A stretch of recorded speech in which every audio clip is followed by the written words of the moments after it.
आणि नेहमीसाठी जर तुमच्या डोक्यात वाईट विचार येत असेल तर निश्चितपणे तुमची कृतीसुद्धा वाईट घडायला सुरुवात होते. वाईट विचार, वाईट संगत, चिंता, ताणतणाव किंवा इतरांबद्दल द्वेष, मत्सर आणि द्वेष भावना ह्या सगळ्या आपण आपल्यापासून दूर ठेवायला पाहिजे. आपल्यासारखीच एक शाळा होती आणि त्या शाळेमध्ये शिक्षक मुलांना जीवनमूल्याचे धडे देत होते. जसे आपण काल एक पाठ शिकला, काय शिकला?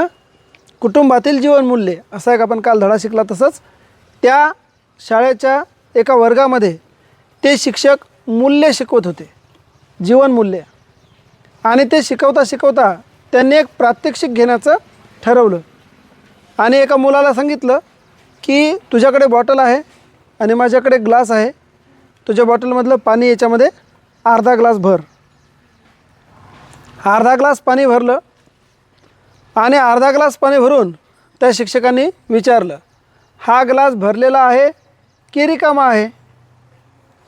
परंतु या प्रश्नात ते जास्त गुंतले नाहीत, कारण याच्यावरही एक कथा वेगळी तयार होते. कोणती? काय असणार आहे? अर्धा भरलेला आहे की अर्धा रिकामा आहे? दोन्ही पण आहे, बरोबर.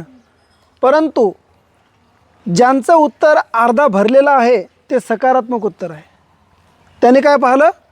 अर्धा भरलेला आहे.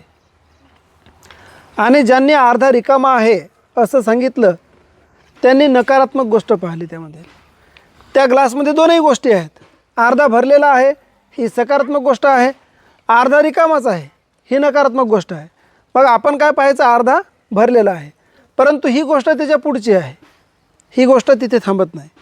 तर त्या प्रश्नाशी रिलेटेड ही गोष्ट नाही. तर त्या शिक्षकांनी काय केलं, तो ग्लास अर्धा भरला आणि त्यांनी असा वर धरला आणि दाखवला मुलांना, बघा हा ग्लास अर्धा भरलेला आहे. आणि त्यानंतर त्या शिक्षकांनी मुलांना प्रश्न केला, मी जर थोडा वेळ असाच धरला हा ग्लास तर काय होईल? मुलांनी उत्तर दिलं, काहीही होणार नाही सर. मुलं म्हणले, म्हणजे शिक्षक म्हणले, एकदम बरोबर आहे. मग त्यानंतर शिक्षकांनी म्हटलं, हाच जो ग्लास आहे हा मी जर अर्धा तास धरून ठेवला तर काय होईल? काय होईल? तोपर्यंतही काही होणार नाही. परंतु शिक्षकाने सांगितलं, मी जर असा 2 तास धरून बसला हा ग्लास तर काय होईल रे? काहीच नाही. Very good. काय येईल? हात गळून येईल. काहीच होणार नाही असं होईल का? हात गळून येईल. मग परत शिक्षकाने प्रश्न केला, हा ग्लास मी 4 ते 5 तास जर असाच धरून नेला काय होईल? फक्त गळूनच येईल का आता? अरे असाच धरला ना ग्लास, मी असाच धरलेला आहे तो. हात दुखेल. काय होईल? हात दुखेल. आणि अजून दिवसभर जर असाच धरून ठेवला तर पर काय होईल? हे बोट दुखेल, हात सुन्न पडेल.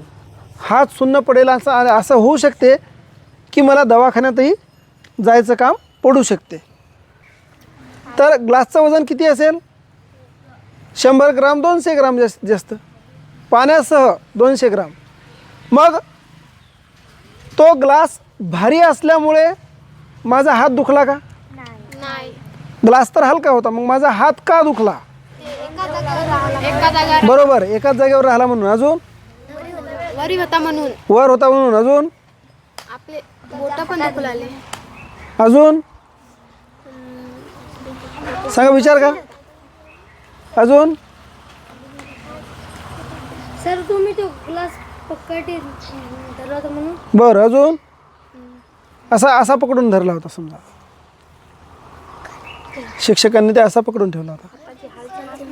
हालचालच नाही, थोडीशी जवळ आली. अजून ग्लास भारी होता का जास्त? नाही.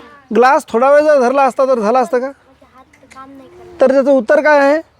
तो ग्लास त्यांनी खूप वेळपर्यंत धरून ठेवला होता, हे त्याचं उत्तर आहे. जास्त वेळ धरून ठेवल्यामुळे काय झालं, तो हात खूप जास्त दुखायला लागला आणि कदाचित दवाखान्यात जायचं काम पडू शकत होतं. मग आपल्या आयुष्यात सुद्धा असंच असते, आपल्या जीवनात सुद्धा असंच असते.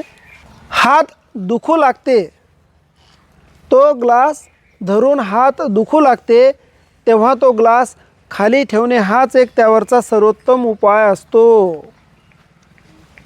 आपल्या आयुष्यातील चिंता, ताणतणाव, दुसऱ्याबद्दल द्वेष, मत्सर, राग, वाईट विचार हे सुद्धा त्या ग्लाससारखं आहे. जितका आपण वाईट विचार करत गेलं, समजा थोडासा वाईट विचार केला, काय होईल का? नाही. त्या ग्लास थोडा जर धरून बसला असता किंवा तो ग्लास थोडा वेळ जर धरून आपण बसलो असतो तर काही झालं असतं का त्यांना?